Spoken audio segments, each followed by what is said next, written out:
अध्याय 5। परोपकार में हमारा ही उपकार है।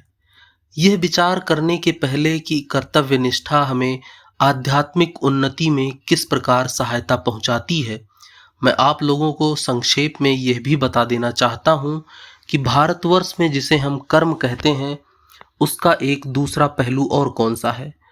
प्रत्येक धर्म के 3 विभाग होते हैं। प्रथम दार्शनिक, दूसरा पौराणिक और तीसरा कर्मकांड। दार्शनिक भाग तो असल में प्रत्येक धर्म का सार है। पौराणिक भाग इस दार्शनिक भाग की व्याख्या स्वरूप है। उसमें महापुरुषों की कम या अधिक काल्पनिक जीवनी तथा अलौकिक विषय संबंधी कथाओं एवं आख्यायिकाओं द्वारा इसी दर्शन को उत्तम रूप से समझाने की चेष्टा की गई है। कर्मकांड इस दर्शन का ही है और भी स्थूल रूप है, जिससे वह सर्वसाधारण की समझ में आ सके। वास्तव में अनुष्ठान दर्शन का ही एक स्थूलतर रूप है। यह अनुष्ठान ही कर्म है। प्रत्येक धर्म में इसकी आवश्यकता है, क्योंकि जब तक हम आध्यात्मिक जीवन में बहुत उन्नत न हो जाएं, तब तक सूक्ष्म आध्यात्मिक तत्व को समझ ही नहीं सकते। मनुष्य को अपने तई यह मान लेना सरल है कि वह कोई भी बात समझ सकता है, परंतु जब वह उसे अमल में लाने की चेष्टा करता है तो उसे मालूम होता है कि सूक्ष्म भावों को ठीक ठीक समझना तथा उन्हें हृदयंगम करना बड़ा ही कठिन है। इसीलिए तो प्रतीक विशेष रूप से सहायक होते हैं। प्रतीक द्वारा सूक्ष्म विषयों को समझने की जो प्रणाली है, उसे हम किसी प्रकार त्याग नहीं सकते। अत्यंत प्राचीन समय से ही प्रतीकों का प्रयोग प्रत्येक धर्म में होता रहा है। एक दृष्टि से यदि कहा जाए कि हम प्रतीक के बिना किसी बात को सोच ही नहीं सकते, तो ठीक ही है। शब्द भी तो हमारे विचार के प्रतीक ही हैं। दूसरी दृष्टि से कहा जा सकता है कि संसार की प्रत्येक चीज प्रतीक के रूप में देखी जा सकती है। सारा संसार ही प्रतीक है और उसके पीछे मूल तत्व रूप में ईश्वर विराजमान है। इस प्रकार का प्रतीक केवल मनुष्य द्वारा उत्पन्न किया हुआ ही नहीं है, और न ऐसा ही बात है कि एक धर्म के कुछ अनुयायी एक साथ बैठ गए और बस उन्होंने कुछ प्रतीकों की कल्पना कर डाली। धर्म के प्रतीक की उत्पत्ति स्वाभाविक रूप से होती है। नहीं तो ऐसा क्यों है कि प्रायः सभी मनुष्यों के मन में कुछ विशेष प्रतीक कुछ विशिष्ट भावों से सदा संबंध रहते हैं। कुछ प्रतीक तो सभी जगह पाए जाते हैं। तुम में से अनेकों की यह धारणा है कि क्रॉस का चिन्ह सर्वप्रथम ईसाई धर्म के साथ प्रचलित हुआ, परंतु वास्तव में तो वो ईसाई धर्म के बहुत पहले से, मूसा के भी जन्म के पहले, वेदों के आविर्भाव के भी पहले, यहाँ तक कि मानवीय कार्यकलापों के किसी प्रकार का इतिहास लिपिबद्ध होने के भी पहले से विद्यमान है। एजूटिक्स तथा फिनिशियंस जातियों में भी इसकी मौजूदगी का प्रमाण मिलता है। प्रायः प्रत्येक जाति में इसका अस्तित्व था। इतना ही नहीं, बल्कि ऐसा भी प्रतीत होता है कि क्रॉस पर लटके हुए महापुरुष का प्रतीक लगभग प्रत्येक जाति में प्रचलित था। इसी प्रकार सारे संसार में वृत्त भी एक उत्कृष्ट प्रतीक माना गया है। फिर इसके अतिरिक्त सारे संसार में सबसे अधिक प्रचलित स्वास्तिक भी एक प्रतीक रहा है। एक समय ऐसी धारणा थी कि बौद्ध इसे अपने साथ साथ सारे संसार में ले गए, परंतु पता चलता है कि बौद्ध धर्म के सदियों पहले कई जातियों में इसका प्रचार था। प्राचीन बेबीलोन तथा मिस्र देशों में यह पाया जाता था। इन सबसे क्या प्रकट होता है? यही कि ये सब प्रतीक केवल काल्पनिक या स्वेच्छाकृत ही नहीं थे। इनका कोई न कोई किसी विशेष कारण अवश्य रहा होगा। उनमें तथा मानवीय मन में कोई स्वाभाविक संबंध रहा होगा। इसी प्रकार भाषा भी कोई कृत्रिम वस्तु नहीं है। ऐसी बात नहीं कि कुछ लोगों ने एक साथ बैठकर यह तय कर लिया कि कुछ विशेष भाव कुछ विशेष शब्दों द्वारा प्रकट किए जाएं और बस भाषा की उत्पत्ति हो गई। नहीं, भाषा की उत्पत्ति इस प्रकार नहीं हुई। कोई भी भाव अपने अनुषांगिक शब्द बिना नहीं रह सकता, और न कोई शब्द ही अपने अनुषांगिक भाव बिना रह सकता है। शब्द और भाव स्वभावतः अविच्छेद्य हैं। भावों को प्रकट करने के लिए शब्द प्रतीक अथवा वर्ण प्रतीक किसी का भी व्यवहार किया जा सकता है। फुर्रे और बहरों को शब्द प्रतीक किसी प्रकार की सहायता नहीं कर सकता, उन्हें दूसरे प्रतीक की सहायता लेनी पड़ती है। मन में उठने वाले प्रत्येक विचार का एक दूसरा अंश भी होता है और वह है आकृति। इसे संस्कृत दर्शन में नाम रूप कहते हैं। जिस प्रकार कृत्रिम उपाय द्वारा एक भाषा नहीं उत्पन्न की जा सकती, उसी प्रकार कृत्रिम उपायों से प्रतीक का निर्माण भी नहीं किया जा सकता। संसार में कर्म कांड के सहकारी जो जो प्रतीक हैं, वे मानव जाति के धार्मिक विचारों के एक एक बाह्य रूप हैं। यह कह देना बहुत सरल है कि अनुष्ठानों, मंदिरों तथा अन्य बाह्य आडंबरों की कोई आवश्यकता नहीं, और यह बात तो कल का एक छोकरा भी कहा करता है। परंतु सरलता पूर्वक यह कोई भी देख सकता है कि जो लोग मंदिर में जाकर पूजा करते हैं, वे उन लोगों की अपेक्षा जो ऐसा नहीं करते, कई बातों में कहीं भिन्न होते हैं।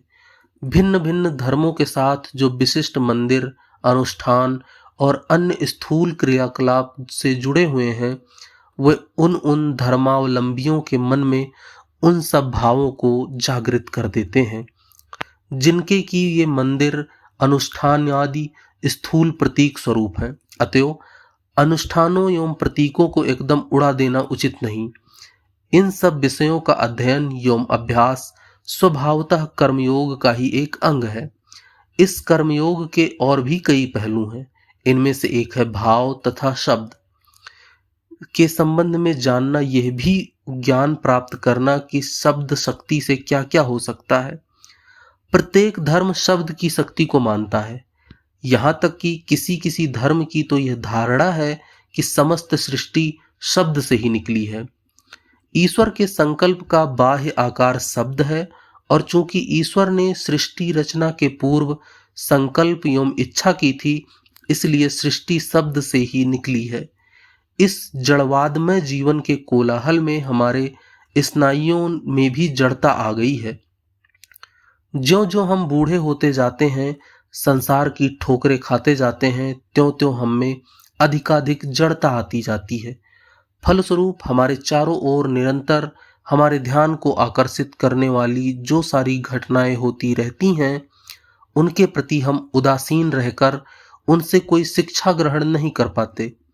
परंतु कभी कभी ऐसा भी अवश्य होता है कि मनुष्य का स्वाभाविक भाव प्रबल हो उठता है और हम इन साधारण सांसारिक घटनाओं का रहस्य जानने का यत्न करने लगते हैं तथा उन पर आश्चर्यचकित हो जाते हैं।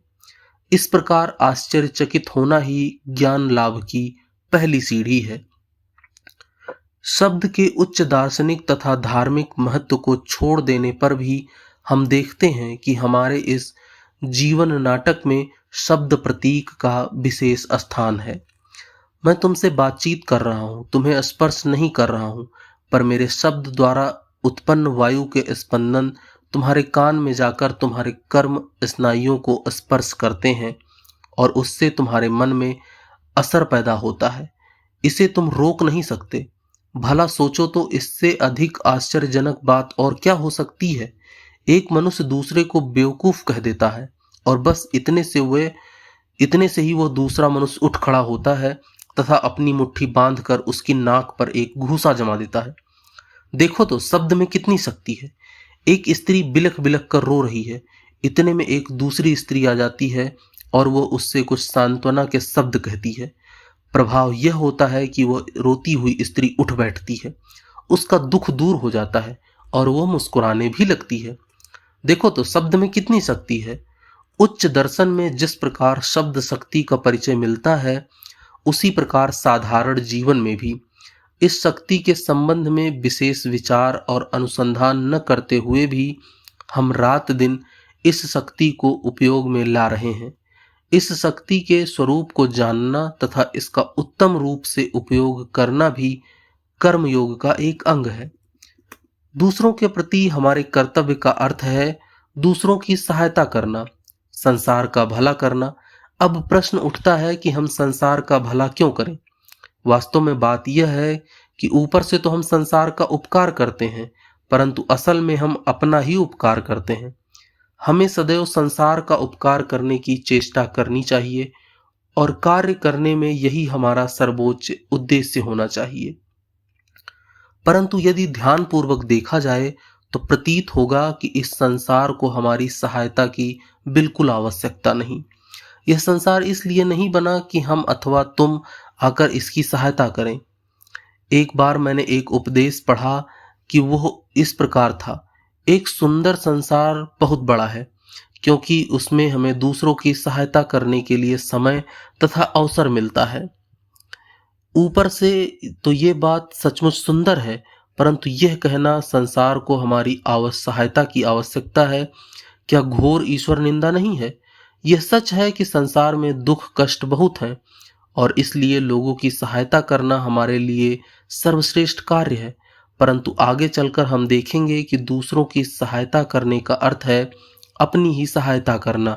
मुझे स्मरण है कि एक बार जब मैं छोटा था तो मेरे पास कुछ सफेद चूहे थे।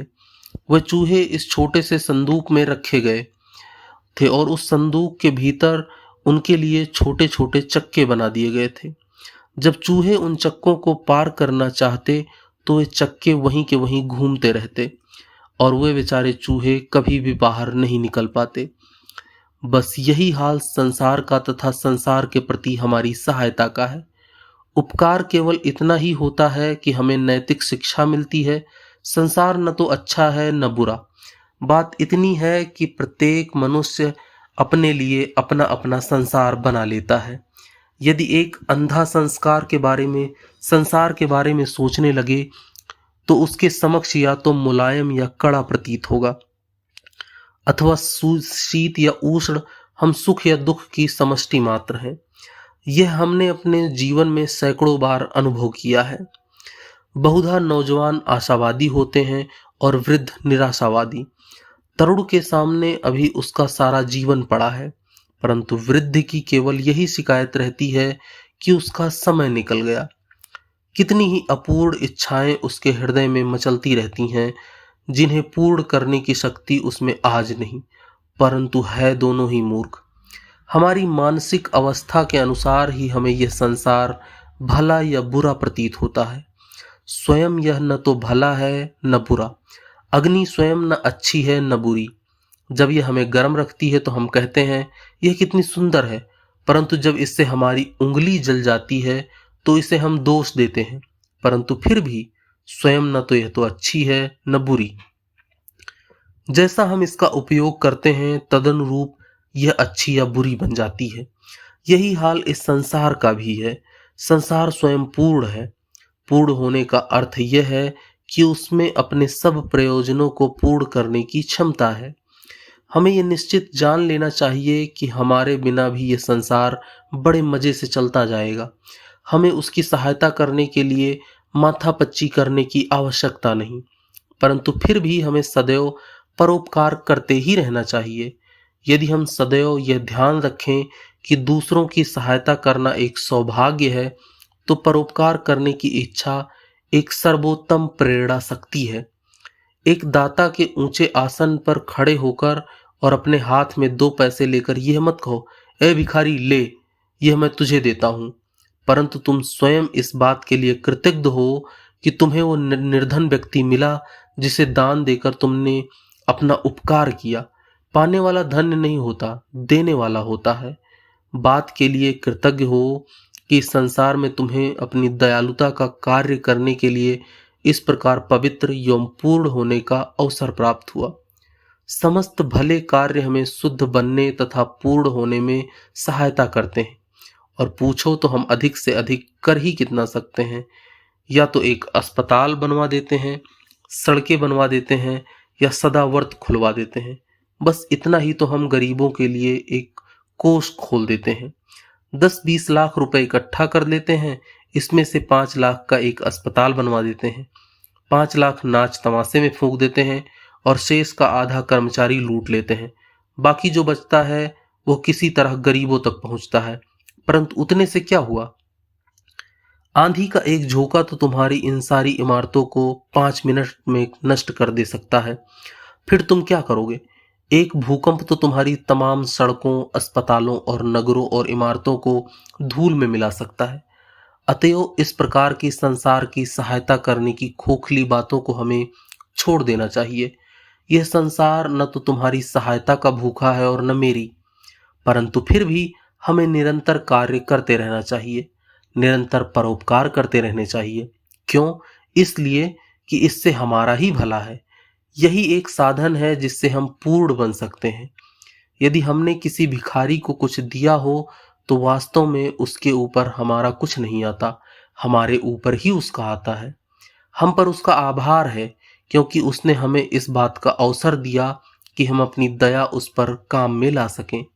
यह सोचना निरी भूल है कि हमने संसार का भला किया अथवा कर सकते हैं, या यह कि हमने अमुक अमुक व्यक्तियों की सहायता की।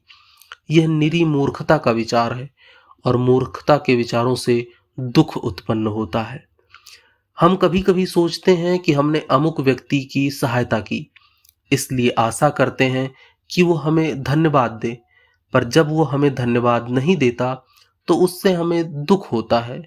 हम जो कुछ करें उसके बदले में किसी भी बात की आशा क्यों रखें, बल्कि उल्टे हमें उसी व्यक्ति के प्रति कृतज्ञ होना चाहिए जिसकी हम सहायता करते हैं। उसे साक्षात नारायण मानना चाहिए। मनुष्य की सहायता द्वारा ईश्वर की उपासना करना क्या हमारा परम सौभाग्य नहीं है?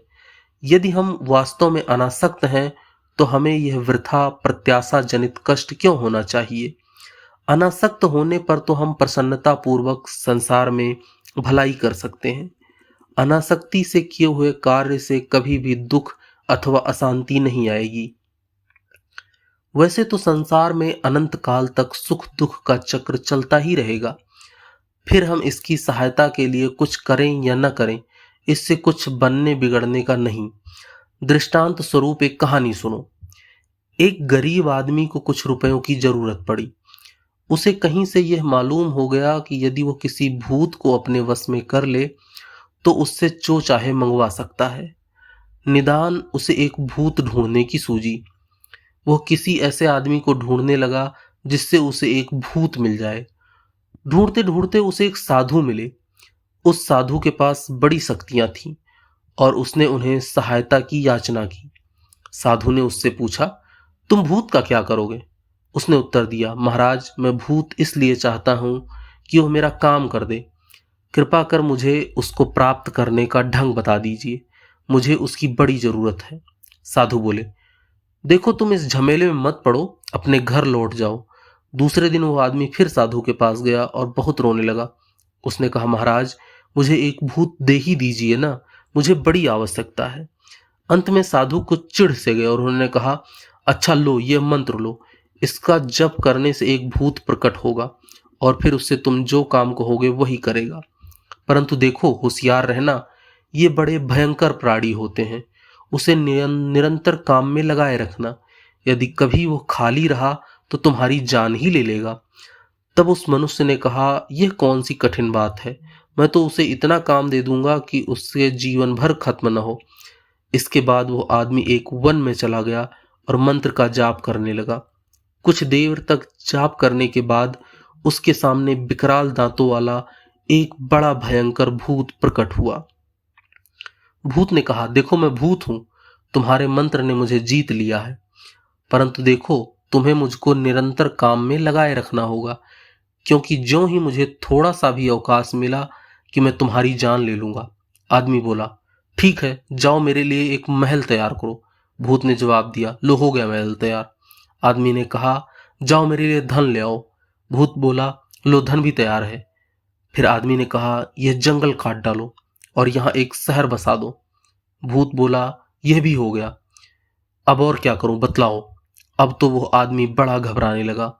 उसने मन में सोचा, अब तो मेरे पास कोई काम नहीं है जो मैं इसे करने को कहूं, यह तो प्रत्येक काम क्षण भर में ही कर डालता है। भूत इधर गरज कर बोला, देखो मुझे जल्दी कुछ काम करने को दो, नहीं तो मैं तुम्हें खा जाऊंगा। बेचारा आदमी अब कोई काम सोच ही न सका और मारे डर के थर थर कांपने लगा। अब तो वो बेतहासा भागा और भागता हुआ उन्हें साधु के पास पहुंचा। वहां जाकर गिड़गिड़ाने लगा, महाराज रक्षा कीजिए, रक्षा कीजिए, मेरी जान बचाइए। साधु ने पूछा, कहो क्या हुआ? मनुष्य ने उत्तर दिया, अब मैं क्या करूं? अब तो मेरे पास उस भूत को देने के लिए कोई भी काम शेष नहीं है। मैं उससे जो कुछ भी करने को कहता हूं वो क्षण भर में कर डालता है, और जब उसके पास कोई काम नहीं रह जाता तो मुझे खा डालने की धमकी देता है। इतने में इतने में ही वो भूत भी वहां आ पहुंचा और कहने लगा, अब तो मैं तुम्हें खा जाऊंगा। और सचमुच उसे खा जाता। आदमी मारे डर के कांपने लगा और उसने साधु से अपने प्राणों की भिक्षा मांगी। साधु ने कहा, अच्छा मैं तुम्हें रास्ता बताता हूं। देखो, उस कुत्ते की पूंछ टेढ़ी है। अपनी तलवार निकालो, यह पूंछ काट कर उस भूत को दे दो और उससे कहो कि इसे सीधी कर दे। आदमी ने झट से कुत्ते की पूंछ काट ली और उसे भूत को देकर कहा, लो, इसे सीधी करके मुझे दो। भूत ने पूंछ ले ली और वो बड़ी सावधानी से सीधी की, पर ज्यों ही उसने उसको सीधी करके छोड़ दिया, त्यों ही वो फिर से टेढ़ी हो गई।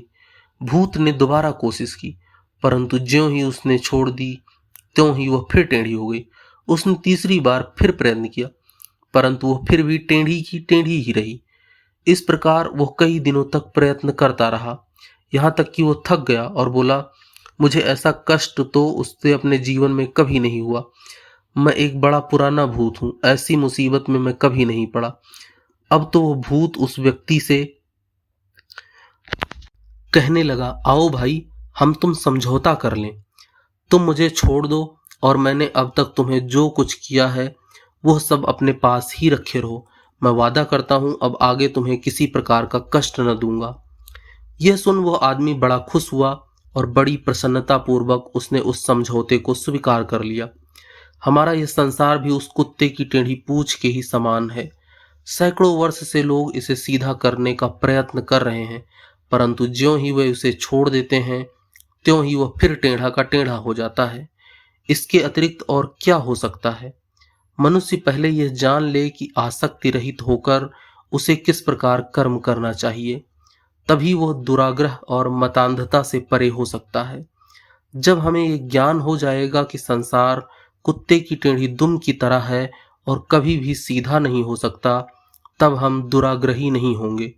यदि संसार में यह दुराग्रह, यह कट्टरता न होती तो अब तक यह बहुत उन्नति कर लेता। यह सोचना भूल है कि धर्मांधता द्वारा मानव जाति की उन्नति नहीं हो सकती है, बल्कि उल्टे यह तो हमें पीछे हटने वाली शक्ति है, जिससे घृणा और क्रोध उत्पन्न होकर मनुष्य एक दूसरे के लड़ने भिड़ने लगते हैं और सहानुभूति शून्य हो जाती है। हम सोचते हैं कि जो कुछ हमारे पास है अथवा जो कुछ हम करते हैं वही संसार में सर्वश्रेष्ठ है, और जो कुछ हम नहीं करते अथवा जो कुछ हमारे पास नहीं है वो एक कौड़ी का मूल्य का भी नहीं। अतएव जब कभी तुम्हें दुराग्रह का भाव आए तो सदैव कुत्ते की टेढ़ी पूंछ का दृष्टांत स्मरण कर लिया करो। तुम्हें अपने आप को संसार के बारे में चिंतित बना लेने की कोई आवश्यकता नहीं है। तुम्हारी सहायता के बिना भी यह चलता ही रहेगा। जब तुम दुराग्रह और मतांधता से परे हो जाओगे, तभी तुम अच्छी तरह कार्य कर सकोगे। जो ठंडे मस्तिष्क वाला और शांत है, जो उत्तम ढंग से विचार करके कार्य करता है, जिसके स्नायु सहज ही उत्तेजित नहीं हो उठते तथा जो अत्यंत प्रेम और सहानुभूति संपन्न है, केवल वही व्यक्ति संसार में महान कार्य कर सकता है और इस तरह उससे अपना भी कल्याण कर सकता है। दुराग्रही व्यक्ति मूर्ख और सहानुभूति शून्य होता है।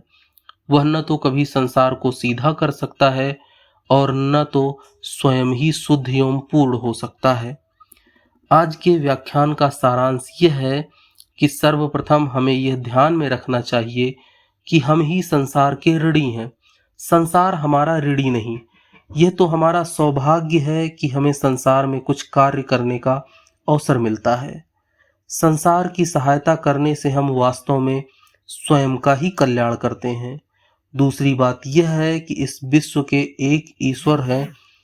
यह बात सच नहीं है कि यह संसार पिछड़ रहा है और इसे तुम्हारी अथवा मेरी सहायता की आवश्यकता है। ईश्वर सर्वत्र विराजमान है। वे अविनाशी, सतत क्रियाशील और जागृत हैं। जब सारा विश्व सोता है तब भी वे जागते रहते हैं। वे निरंतर कार्य में लगे हुए हैं। संसार के समस्त परिवर्तन और विकास उन्हीं के कार्य हैं। तीसरी बात यह है कि हमें किसी से घृणा नहीं करनी चाहिए। यह संसार सदैव ही अच्छे और बुरे का मिश्रण स्वरूप रहेगा। हमारा कर्तव्य है कि हम दुर्बल के प्रति सहानुभूति रखें और एक अन्यायी के प्रति भी प्रेम रखें। यह संसार तो चरित्र गठन के लिए एक विशाल व्यायामशाला है। इसमें हम सभी को अभ्यास रूप कसरत करनी पड़ती है, जिससे हम आध्यात्मिक बल से अधिकाधिक बलवान बनते रहें। चौथी बात यह है कि हम में किसी प्रकार का भी दुराग्रह नहीं होना चाहिए, क्योंकि दुराग्रह प्रेम का विरोधी है। बहुधा दुराग्रहों को तुम यह गाल बजाते सुनोगे, हमें पापी से घृणा नहीं है, हमें तो घृणा से पाप है। परंतु यदि कोई मुझे एक ऐसा मनुष्य दिखा दे जो सचमुच पाप और पापी में भेद कर सकता है, तो ऐसे मनुष्य को देखने के लिए मैं कितनी भी दूर जाने को तैयार हूं। मुख से ऐसा कहना आसान है। यदि हम द्रव्य और उसके गुण में भली भांति भेद कर सकें तो हम पूर्ण हो जाएं, पर इसे अमल में लाना इतना सरल नहीं। हम जितने ही शांतचित्त होते हैं और हमारे स्नायु जितने शांत रहेंगे, हम उतने ही अधिक प्रेम संपन्न होंगे और हमारा कार्य भी उतना ही अधिक श्रेष्ठ होगा।